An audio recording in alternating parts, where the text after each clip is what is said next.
Hey, hey, what's up, bitch boys? I know it's been a I feel.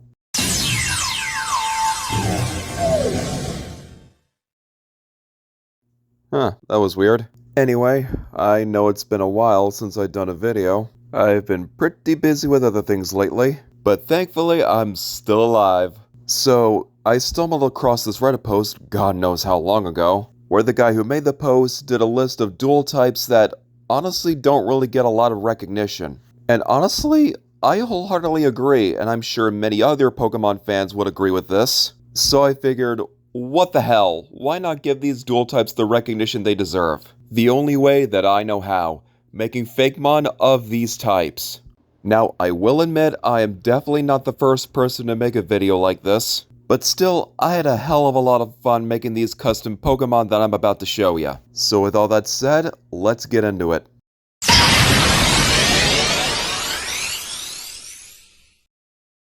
Starting off is the Rock Grass type. And for a while, Cradily and Lileep were the only Pokemon of this type combo. Well, that is until the recent addition of Ogerpon Cornerstone from Scarlet and Violet, but even then, that's still a grand total of 3 Pokemon of this type combination. Granted, it's not exactly one of the best, as it's got 4 weaknesses, as it's weak to Ice, Fighting, Bug, and Steel type, while being practically resistant to Normal and Electric type, so I can kinda understand why this type combination isn't really expanded upon.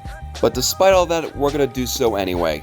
Now, this one was kind of a no-brainer here, but I figured it makes sense given this type combo, so let me introduce you to Moss Stone, the moss-covered Pokemon. Yes, this little guy is a rock covered in moss, hence the name.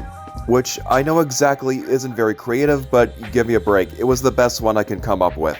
And its evolution will make up for this lack of creativity, but we'll cross that bridge when we get to it. A majority of its body is covered in algae, which provides it energy while it provides protection in return. It grooms its algae coating to avoid being overwhelmed. It will blend into the rocky terrain to avoid detection. So essentially what we got here is a walking chia pet, which admittedly I took a modicum of inspiration from. Now, in terms of stats, he may not be the biggest heavy hitter, since he has like 30 attack and 42 special attack, but he can really take quite a hit, since he has 50 defense and 63 special defense. So yeah, he can take quite a load of damage, and since he's more defense focused, I figured Sturdy would be the perfect ability for it. But of course, I decided to give him the hidden ability of Chlorophyll to go with the grass typing. I can definitely see this one using rock-type moves like Accelerock, Ancient Power, Meteor Beam, Power Gem, Rock Slide, Rock Throw, Rock Wrecker, Rollout, Stealth Rock, and Wide Guard, while also using grass-type moves like Bullet Seed, Chloroblast, Energy Ball, Leaf Tornado, Leech Seed, Petal Blizzard, Solar Beam, and Stun Spore. Plus, I think some other suitable moves that are neither rock or grass type would be the ground-type moves Earth Power and Mud Bomb, the normal-type move Harden, and maybe even the fairy-type move Flower Shield. Is that a bit much? Anyways, at level 50, Moss Stone evolves into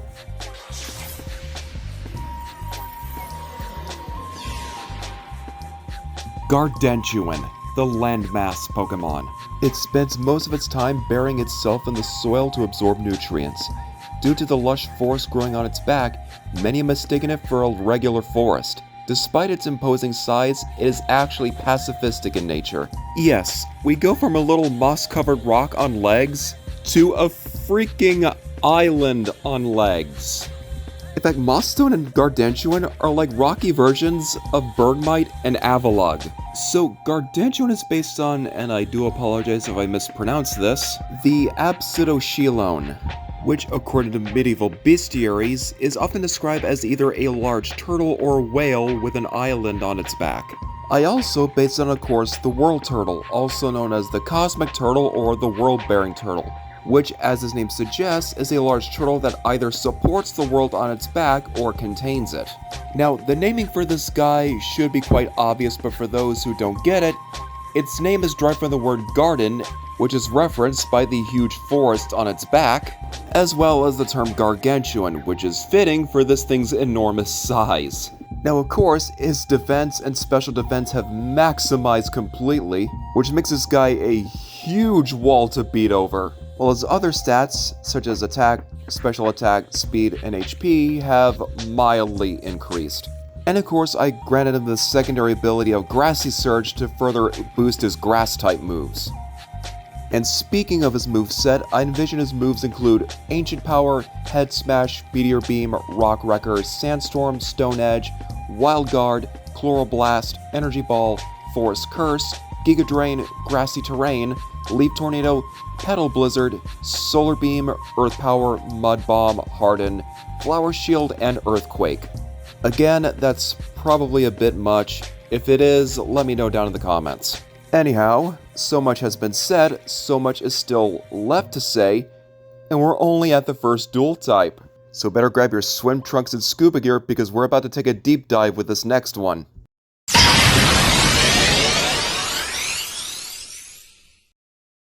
Next up, we have the water grass type, which consists of Lotad, Lombre, Ludicolo, and Ogerpon's Wellspring Mask form, which means that's only 4 Pokemon of this dual typing. And much like the rock grass type combination, this one isn't really that versatile, as it is vulnerable to poison, bug, and flying type, while it is also resistant to water, steel, and ground type. It doesn't have as many weaknesses compared to rock and grass type, but still. Now, I did do a bit of brainstorming with this one. I wanted a Pokemon based on Seaweed, but I didn't want to stop at just Seaweed, because I didn't feel like it would be that impressive in terms of design. But after some brainstorming and a bit of web surfing, I found the perfect source of inspiration for this next Fakemon. So here's Sluggarden, the kelp Pokemon. Despite not being a plant, this Pokemon is able to photosynthesize. It is also able to produce enough energy through the leaves on its back to keep moving throughout most of the day. It spends most of its time on rocks to absorb sunlight. So what did I base this little guy on? Well, none other than a type of sea slug known as the leaf sheep, which are honestly just some of the cutest damn things I have ever seen. And believe it or not, these are the only known animals that actually use photosynthesis. I know! We can act like plants! Photosynthesis! Photosynthesis! Want to go to the park? So I figured with a leaf sheep-based Pokemon, I figured abilities like Storm Drain and Water Absorb with the hidden ability Chlorophyll would be perfect. Now in terms of stats, he's not really much of a physical attacker, but more or less of a special one, as he has a staggering 44 special attack, 50 special defense, and 55 HP. The naming for this one should be quite obvious. At level 20, Sluggarden evolves into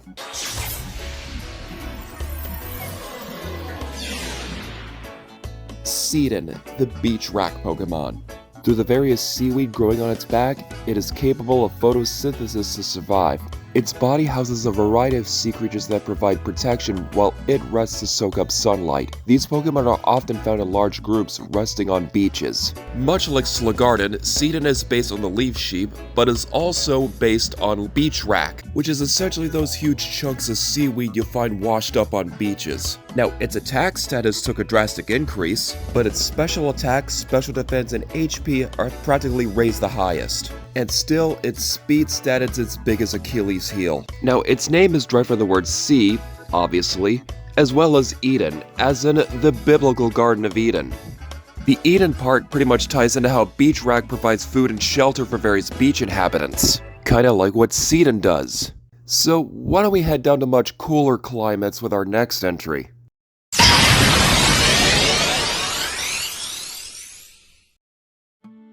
Next we have the Ice Flying type, which surprisingly only consists of 2 Pokemon, those 2 being Articuno and Delibird. Now for this one, I didn't want to go for the typical bird angle, instead I wanted to go for something completely different. As most flying type Pokemon, whether being pure flying type or dual typed, are mostly bird-like in appearance. That's not a complaint by any means, I mean it makes perfect sense. Though I can't really say the same for Doduo, Dodrio, and Galarian Zapdos. Like, seriously, why are they flying type instead of ground type? That makes no sense. You can clearly tell they're flightless birds. Granted, there are also non-bird flying type Pokemon, such as Drifloon, who is a balloon, Woobat, who is a bat, Celesteela, who was a rocket ship or spacecraft, even Yanma, who was literally a dragonfly. So with that in mind, I thought to myself, what else is airborne and found in the sky? And of course, I immediately thought a cloud, and it really didn't take long to figure out what to do from there. Introducing Blizzephyr, the snowstorm Pokemon. Found only in cold climates, this Pokemon is rarely spotted. Wherever it goes, it brings winters of sub-zero temperatures. Much like its icy environment, it is both beautiful to gaze upon as well as a force to be reckoned with. Now with Ice Flying type being vulnerable to fire, electric, steel, and are especially vulnerable to rock types, I really had to make this one a tough opponent to face. Now it does have 140 for each stat, giving it a whopping 840 base stat total, which I will admit I might have overdone it on the stats a little bit. I didn't want to just focus on his stats alone. Now, originally I had Delta Stream planned to be its secondary ability, but instead I went for the abilities Ice Body and Snow Warning, with Snow Cloak being the hidden ability. So yeah, this guy can bring out hailstorms as a way to evade attacks, as well as gradually regain HP. Combine all of that with its base stat total of 840, and you're gonna find yourself in one hell of a fight against this guy if you're in a cold environment. Now, to be fair though, this thing is a mythical Pokemon because remember, it is rarely seen, and it is only found in cold environments. Now, as I said earlier, I based this guy on a cloud, more specifically a snow cloud. But I also took inspiration from the folkloric figure Jack Frost, who is of course the embodiment of the winter. I mean, hey, they're both embodiments of ice and are associated with winter, so it makes sense. As for the name, it's derived from a blizzard, as well as the Greek mythological Zephyrus, who was the personification of the northern winds. Man, I don't know about you, but I'm really starting to freeze out here. Let's say we head someplace warmer, shall we?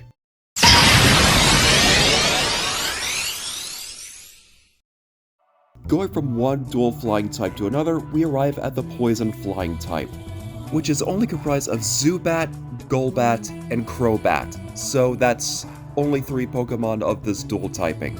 And this type combo is pretty good defensively.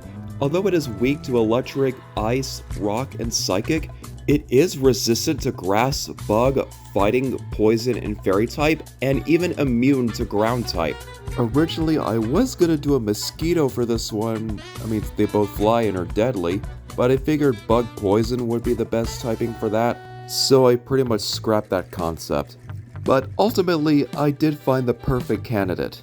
Introducing Pitui, the poison bird Pokemon. This Pokemon is highly toxic due to its diet consisting of poisonous insects and berries. When it feels threatened, it spits a highly toxic substance that can induce temporary blindness when exposed to the eyes. So I based this on a type of poisonous bird called the Pitahui, or more specifically the hooded Pitahui. The Pitahui is a type of songbird that is only native in Papua New Guinea, and these things are really toxic. Their feathers contain a steroidal alkaloid neurotoxin that they get from the beetles that make up their diet. This neurotoxin can cause paralysis and numbing, while in larger doses it can cause paralysis, cardiac arrest, and even death.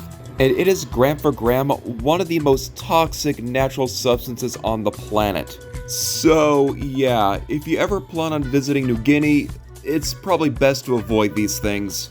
Now, I decided to give him a new ability called Air Pollution, which basically turns all flying type moves into poison type ones, while also giving him the hidden ability Cloud 9. Now, its name is derived from the Pitahui, the bird it's based on, as well as Tui, which is of course the sound for spitting, which is what this Pokemon does, spits a volatile substance. So anyway, let's move on to— Ow! What the hell was— Oh shit. Oh.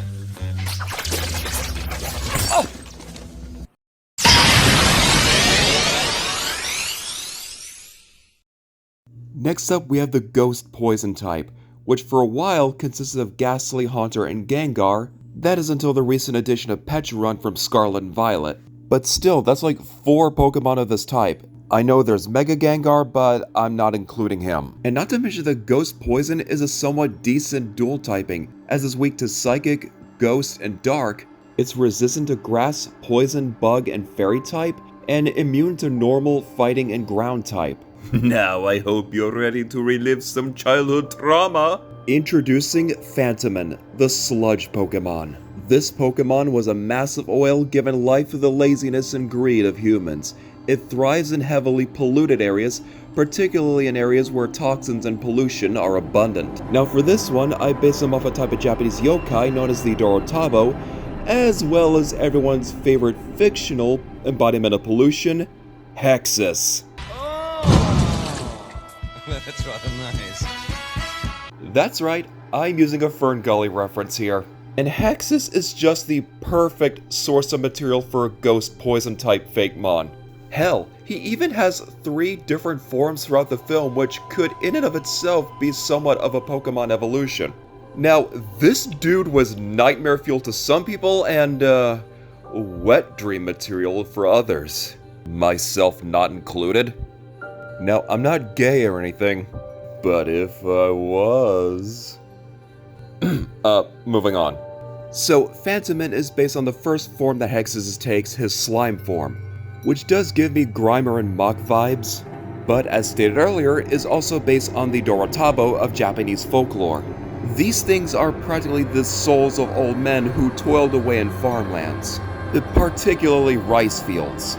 And they'll only show up when they see that the farmlands that they once owned are practically going down to shit due to the neglect of the current owner. They are often described as having a single eye and 3-fingered hands, with those 3 fingers representing anger, greed, and ignorance. Should they find that their farm is wasting away, they'll haunt the current owners saying, "Give me back my fields," in a mournful voice, and this goes on and on and on, until the current owner decides to either treat the farmlands with utter respect, or just simply vacate the premises. I choose the latter. Now of course I figured Poison Touch and Cursed Body would be perfect abilities, with Poison Heal being a good hidden ability. Its name is derived from the words Phantom and Bitumen. I actually had to look up how to say that because I had no idea how that was pronounced. Bitumen is essentially that black stuff you find in road surfacing and roofing. Anyways, at level 20, Fakemon evolves into...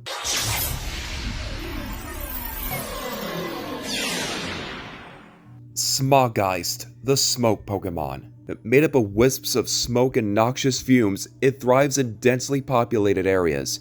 It prefers places that are heavily populated, relishing in its toxic environment. It is born from the burning of environmental waste, its power depending on the amount that was burned.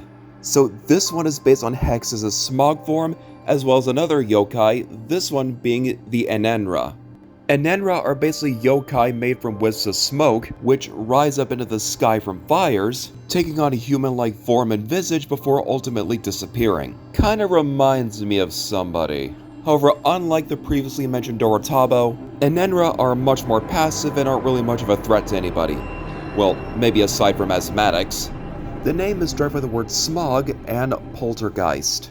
At level 30, Smoggeist evolves into...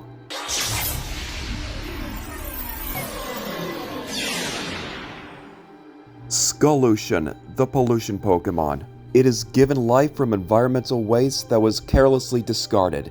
The flames exuding from its body are believed to be its true self, while the skeletal body is hazardous waste being manipulated to form a physical body. Cruel and malevolent in nature, it shows no regard for other forms of life. So with this one, I based off of Hexus' skeletal form, as well as another yokai, the Gasha Dokuro. The Gasha Dokuro is often described as a giant skeleton, which definitely reminds me of somebody. These things are said to be made from the spirits of those who perished in war or famine. They only come out at night in search of poor souls to bite their heads off and drain their blood. While these things use invisibility to their advantage, should one hear the sound of rattling bones or ringing in their ears, that means a Gasha Dokuro is nearby. Also, if you notice the 2 points jutting from its head, that's because I designed the head after the skull and crossbones, a symbol that is often used as a hazard warning. Specifically health hazards. Alright, with my little trip to memory lane over, it's high time we go big or go home with our next entry.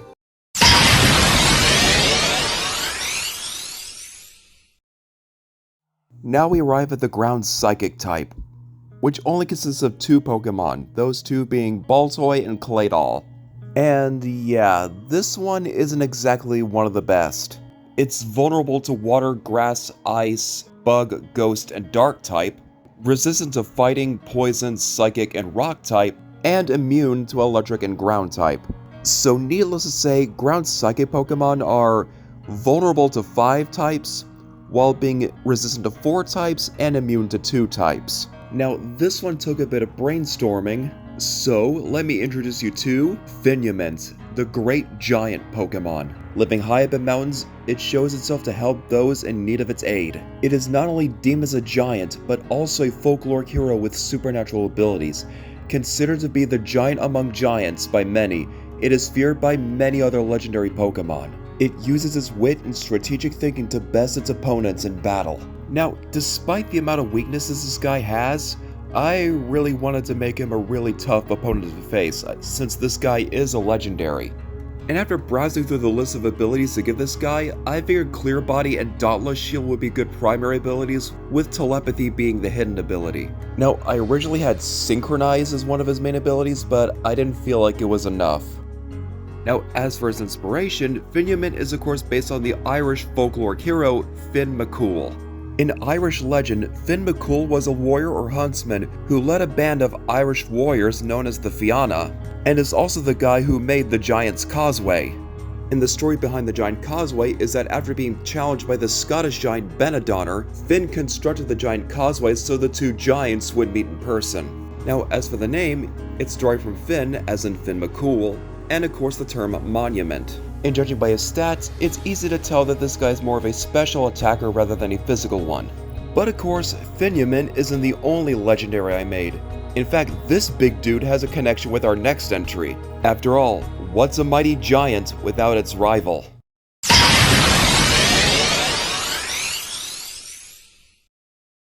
Moving on to the fire ground type, consisting of Numel, Camerupt, and Primal Groudon, not counting Mega Numel since I don't count Mega Evolutions of the same typing.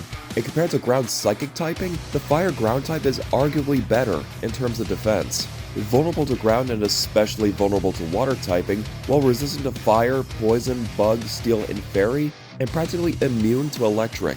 Anyway, here's Sulfurter, the wild giant Pokemon. Known for its unyielding rage and savage mindset, this Pokemon is one that most legendary Pokemon fear. The flames on its body increase in heat and intensity the more enraged it gets. Despite its lack of intelligence and highly aggressive temperament, it is still fearsome to face. It uses its rage and physical prowess to its advantage in combat.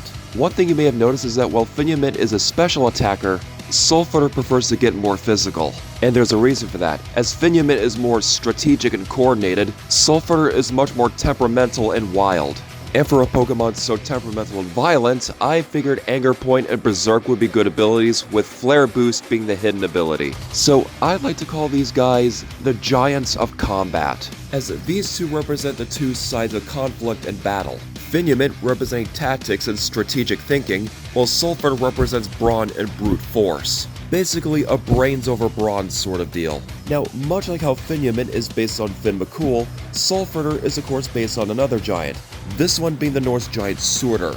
In Norse mythology, Surtur is a fiery giant who is foretold to be a major figure in the events of Ragnarok. After doing battle with the Norse god Freyr, his flames are said to envelop the world. As for the name, it's derived from Surtur as well as sulfur, which of course is known for being a combustible solid. I can easily envision that Pokemon gym battles were heavily inspired by the brawls of these two colossal fighters, which now that I think about it really sounds like an interesting storyline.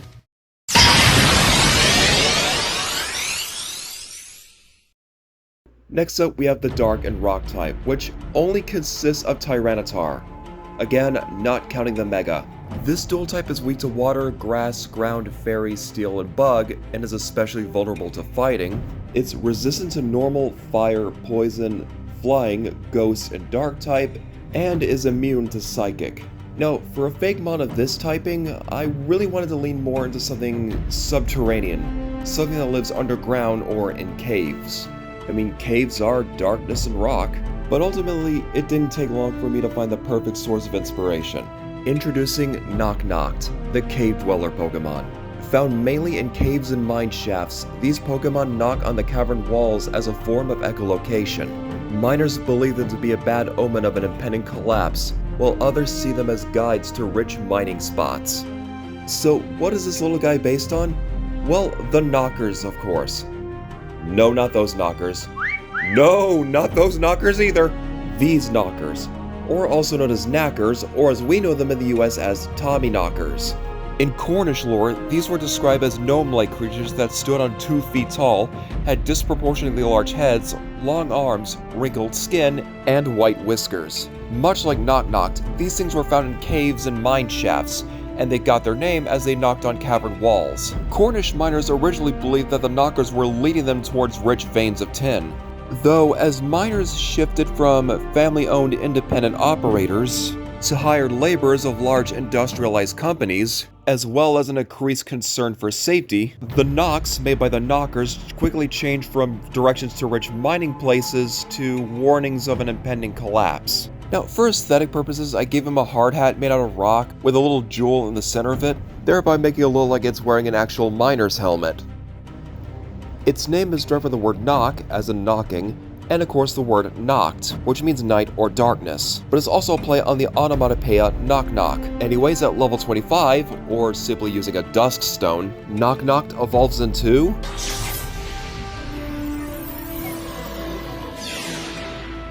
Noctroll. Making its home in mountain caves, it is rarely seen by travelers. It's blind to its surroundings, so it uses echolocation by knocking on cavern walls. It is very sensitive to sunlight, so it only comes out at night. Now, if the name and design wasn't obvious enough, Noctroll is of course based on the Trolls, creatures from Scandinavian folklore that often isolate themselves from humans by living in caves and mountains. These things were often described as large, hideous to look at, and had large bulbous noses. Kinda like Noctroll. Minus the ugliness, of course. And much like Noctroll, trolls have a strong aversion to sunlight, as trolls are said to have turned to stone whenever they're exposed to sunlight, hence the rock typing. However, instead of turning to stone, the worst that can happen to a Noctroll when exposed to sunlight is bad eye damage. Anyhow, let's— oh, damn it, I think I pulled something.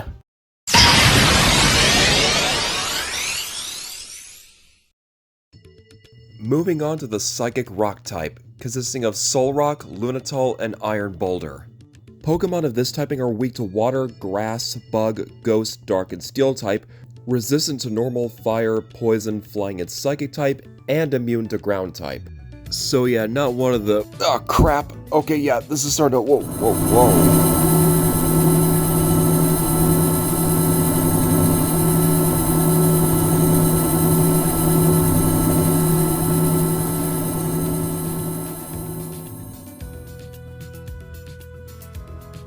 That was weird as hell, but at least my cramp is gone. Courtesy of this entry, Metacrystal, the healing Pokemon. Using the crystals it carries, this Pokemon can create energy fields that have healing properties. Its healing energy can remedy ailments from physical wounds and diseases to psychological trauma and emotional pain. It is believed to be the only surviving remnant of a civilization long forgotten by time. So what could this one be based on, I hear you ask? Well, none other than the practice known as crystal healing. Yes, that is a thing, look it up. To quote this article from Wikipedia, crystal healing is a pseudoscientific alternative medicine practice that uses semi-precious stones and crystals such as quartz, agate, amethyst, or opal. Now, to some people, this may sound like something made by either hippies or gypsies, but you'd be surprised that crystal healing actually has some rather ancient roots. In fact, crystal healing was even mentioned in the Greek philosopher Plato's account of Atlantis. He even believed that Atlanteans used crystals to read minds and transmit their thoughts. The ancient Sumerians purportedly used crystals in their magic formulas 6,000 years ago. The ancient Egyptians often buried scarab-shaped amulets made out of lapis lazuli with the deceased. The ancient Greeks often wore amethyst amulets because they believed amethyst was a perfect cure for hangovers. Even the Hopi people of Arizona used quartz crystal to aid in diagnosing illnesses.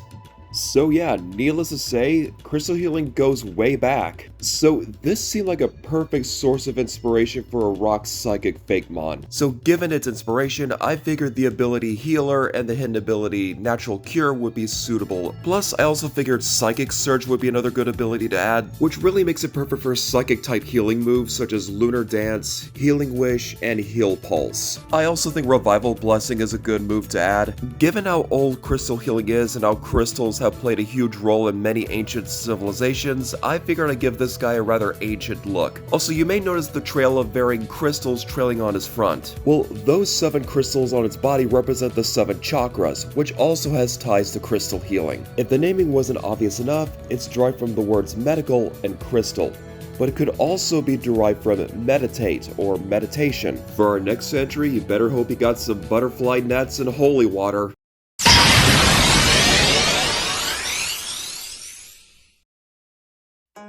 Now onto my favorite dual type, the Bug Ghost type, which is only consisting of Shedinja.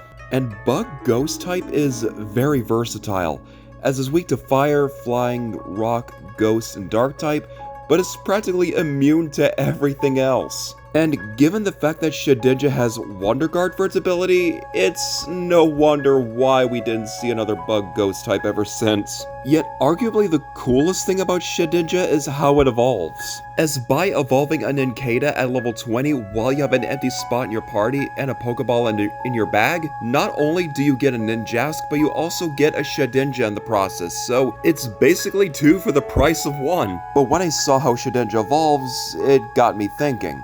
What if this evolutionary path applied to other bug Pokemon? And after some brainstorming, an idea struck me. One bug Pokemon I think deserves a bit more love is Caterpie. So every Pokemon fanatic in the world knows that Caterpie evolves into Metapod at level 7, which then evolves into Butterfree at level 10. But what would happen if Metapod went through the same evolution that Nincada does, in where you have an empty spot in your party and a spare Pokeball but only reaching level 10? Well, the answer is...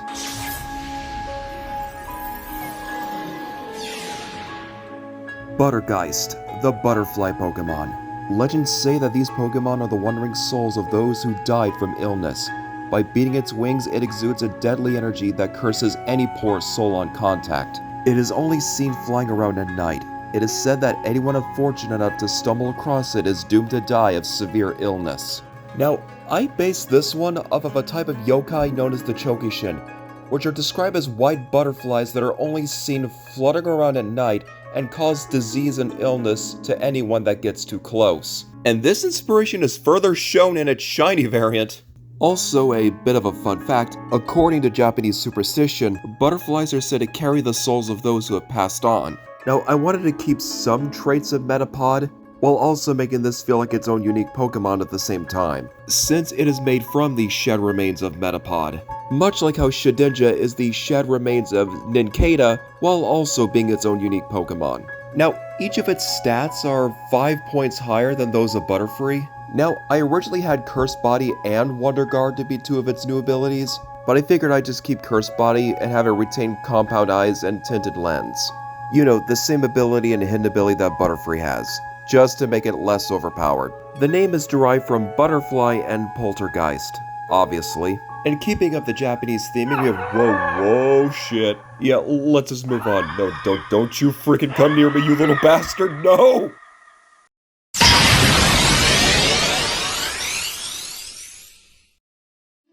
Moving on to the Dragon Psychic type, which consists of Latios and Latios, not counting their Megas, and Ultra Necrozma. And this dual type is kinda well balanced, as it's weak to Ice, Bug, Ghost, Dragon, Dark, and Fairy type. It's resistant to Fire, Water, Electric, Grass, Fighting, and Psychic type, and immune to Ground type. For this one, I wanted to make something more akin to the East Asian Dragon. I mean, it makes sense since East Asian dragons are wise and very intelligent, like most psychic Pokemon. Anyway, here's Tatsujin, the Sacred Dragon Pokemon. Bearing incredible power and wisdom, many believe this Pokemon to be the first ever dragon to exist, as well as the god of all dragons. According to myths and legends of old, it created all other dragons in the world. To this day, this mighty Pokemon is a symbol of royalty. With the massive jewel that it carries, it is capable of great feats such as controlling the weather or shapeshifting into human form.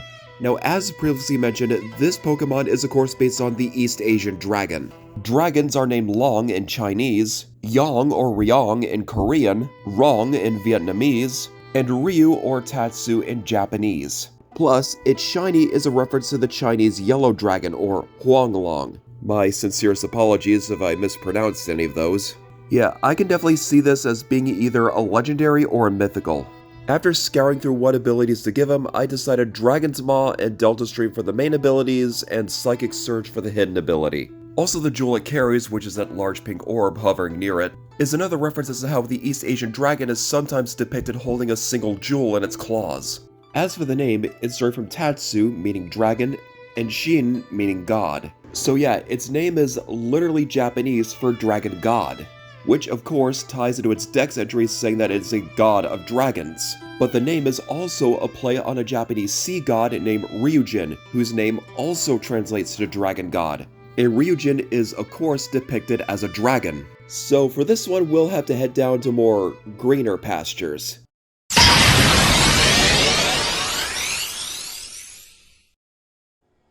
Last but not least, we arrive at the normal fairy type, which consists of Igglybuff, Jigglypuff, Wigglytuff, Azurill, and Mega Audino. And much like Dragon's Psychic type, this one is a bit balanced out, as it's weak to Poison and Steel type, resistant to Bug and Dark type, and immune to Ghost and Dragon type. Introducing Faenine, the Mystic Dog Pokemon. Many people fear this Pokemon as a harbinger of death, with legends saying that it will appear to take the soul of a person to the spirit realm. Found only in forested areas, it signals its presence with 3 howls, each howl being mightier and louder than the last. And Faeline, the Mystic Cat Pokemon. Legends say that this mischievous Pokemon steals the souls of the unburied dead. If one would encounter it, it is said that riddles are good enough to distract it to make a quick getaway. Yep, it's 2 for 1 with this entry. Faenine is based on the Kushi of Irish and Scottish folklore. The Kushi roams in the moors at the Highlands and only made its presence known with 3 loud barks. Those unfortunate to hear these barks must find shelter by the 3rd bark, or they will be rent with terror to the point of death. Faenine's feline counterpart Faeline is of course based on another type of Celtic creature, this one being the Cat-She or fairy cat. The Cat-She was a type of fairy that resembled a black cat with a white spot on its chest. More common in Scottish folklore, people avoided these ghastly felines as much as possible. The reason being that the Cat-She had the ability to steal the soul of a dead person before they arrived at the afterlife.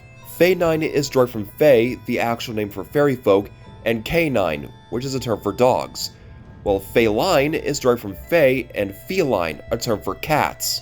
And that's just about it. Hope you guys enjoyed.